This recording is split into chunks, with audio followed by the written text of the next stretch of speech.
I want to preface this by, first of all, thanking my colleague, Katie, for her bravery and courage in telling it like it is.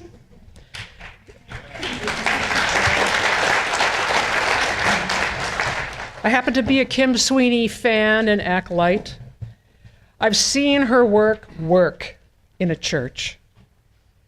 I don't know if it will work in this church, but I do know that the formerly mainline Protestant churches across this country are hemorrhaging members left and right. And that if you look at a chart about growth, you will see that Unitarian Universalists are basically holding steady. But we aren't growing, except in the West and in the South. And in New England, our historic churches are dying. Many of them are on hospice care. And my goal as your developmental minister is to prevent that from happening here. And I believe what Katie has told us are some of the ways that we can prevent that. It's going to require that we do something that Katie's and my colleague, the Reverend Tandy Rogers, calls expera-fail. Expera-fail. But you know what the other side of expera-fail is? It's expera-succeed. So I want us to have the audacity to do both, because I believe in this church. I believe in its power in this community and its power for all of us who are sitting here. So I'm going to just move right into something that I think is going to be helpful. And I also want to say, if I haven't already, that nowhere is it written that church is 1 hour. Part of the beauty of not being wedded to just 1 hour is that we stop when we need to. It may be 15 minutes, quote, early. It may be 20 minutes late. Today, the kids might get the better snacks, and you're going to have to deal with it. So it's not just what I'm calling faith formation that has to shift. My friends, it's our very worship. We as Unitarian Universalists, we love to say that we are so progressive. We are so liberal, we're so out there, we're on the cutting edge. Our liturgy, your order of service, pick it up, it's that white thing you got handed. It looks like the order of service in every other mainline, formerly mainline, Protestant church. Yeah, we've substituted a couple of things, but we follow that. And here's the other thing. We know that there are different and multiple kinds of intelligences. You can look them up. I'm not going to share them with you. But I've been deeply influenced by a Methodist, believe it or not, given their current statements. And we need to help our Methodists stay Methodists and work within their own churches to effect change. It doesn't help them to become Unitarian Universalists. It doesn't help Methodism. So when I ask, how can I support my Methodist colleagues, they say, support me in being a Methodist. All right, I diverge as usual.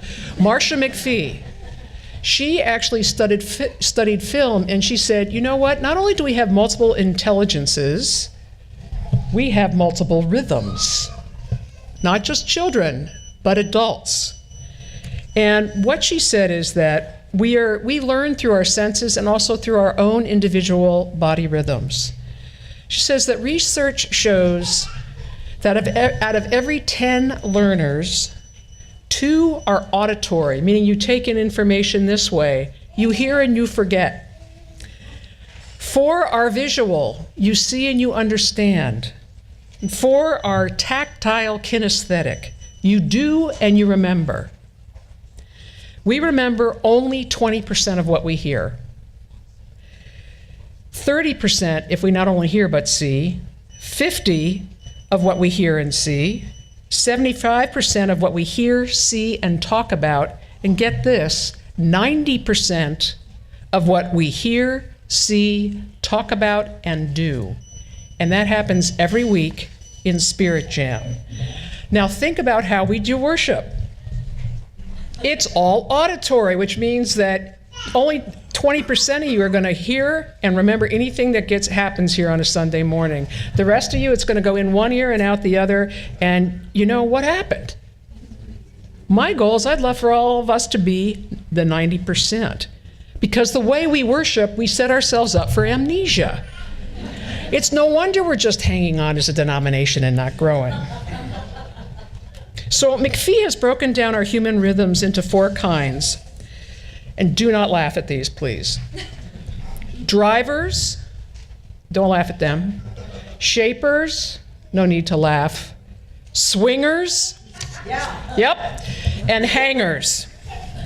So there's actually a test that she's created that you can take to figure out what your own body rhythm is about. So the first are the drivers. You might recognize them in some of your leadership. Mm-hmm. These are folks who have sudden, ballistic, neuromuscular patterns of movement. We get stuff done. We have a sense of a mighty force. We have a sense of purpose. We are on the move. We are change agents. We are transformational. It's not just about what songs we sing, it's how we embody them. Shorthand, we are bulls in a china shop. And our theme song is...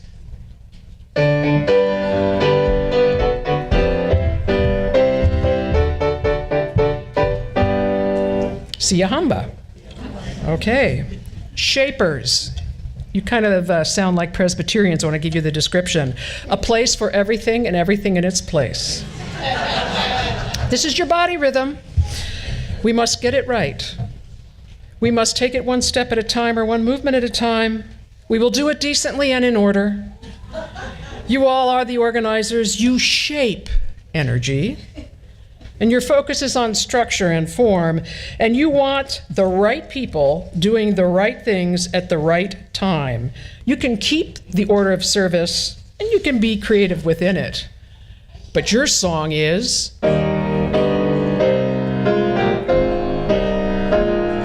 rank by rank.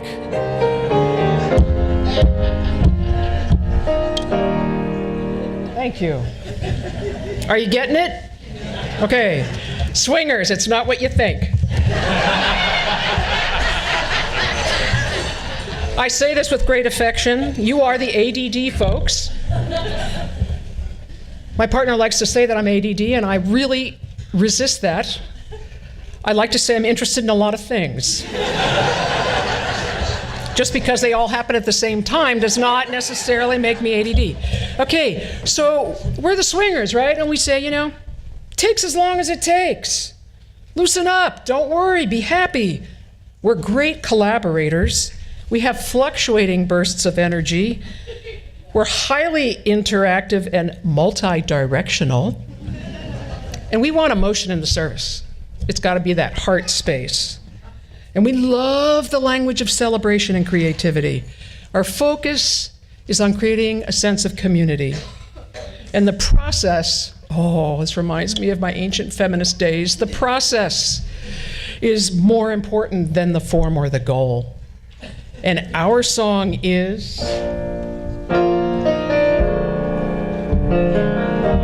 Comfort me. Oh, my soul. Comfort me. All right, you hangers. I'm really tempted. I'm going to do it. I said to Brad, I'm going to do it. Think of this.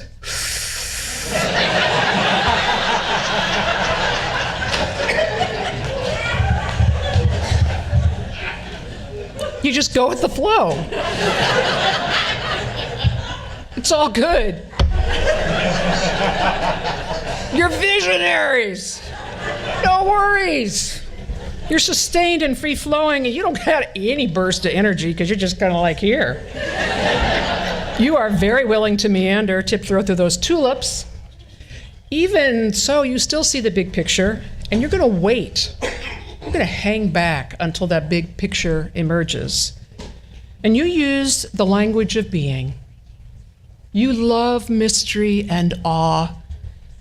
And in worship, you believe that we are simply invited to be. And your song is...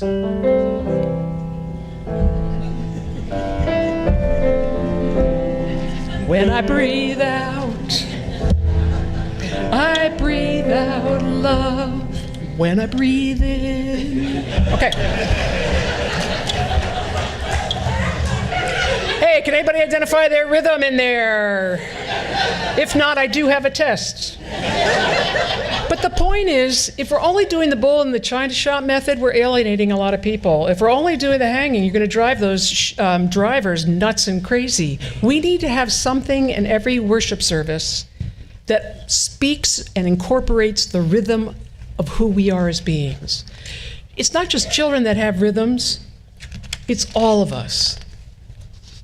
All right, thank you, Brad, for helping me out there. I do find it ironic that Katie and I are spending time talking about this, the future of the church, as opposed to doing it.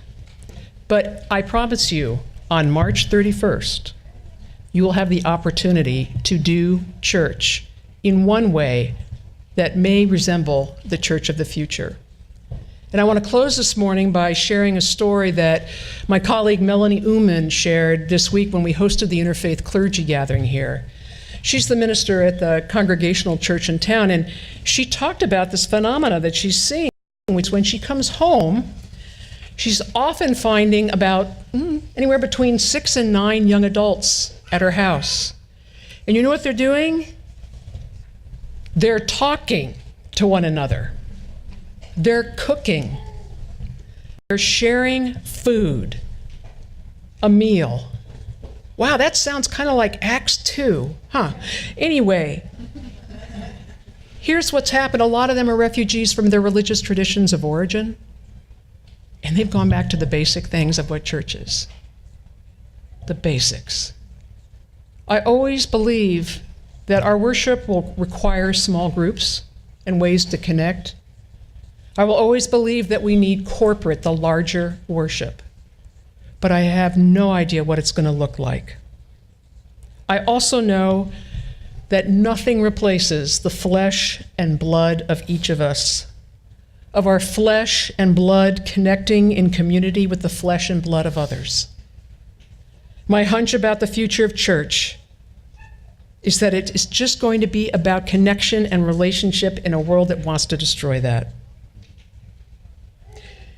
I'm going to ask you to trust Katie and me in including children in all ages, both in faith formation and worship at some point in the future.